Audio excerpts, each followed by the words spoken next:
Plenty of animals build their homes in oak trees, but it's another thing entirely to get the oak tree to do all the work, to build your house for you.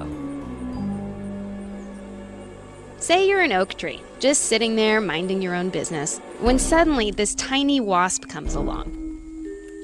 She says, "Hey, why don't you build me a nursery for these baby wasps I'm about to have?" And then she injects her eggs under your skin. You find yourself creating an entirely new structure, one you would have never built for yourself. What nerve, you might say? What gall? And you'd be right. This thing, this parasitic wasp house, it's called a gall. There can be dozens of types of galls on a single tree, each one built to order for a specific species of wasp. They're called gall-inducing wasps, and each gall is weirder and more flamboyant than the next.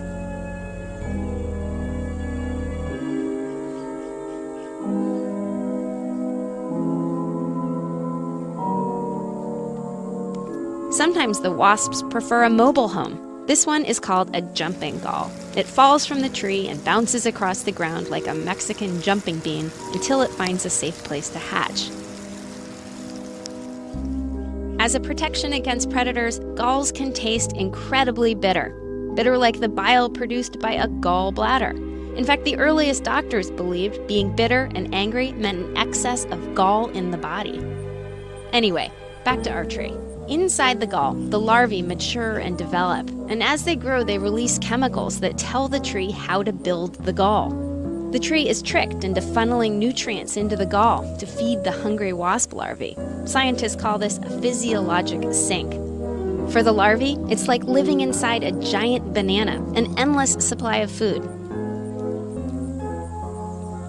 But the peace and quiet don't last long. All that free food starts attracting uninvited guests. That original wasp itself becomes a host for another set of wasps, called parasitoids.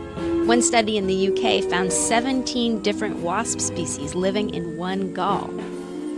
But the oak tree, it does just fine, in most cases unharmed by the tiny rivalries in tiny houses on its branches and its leaves.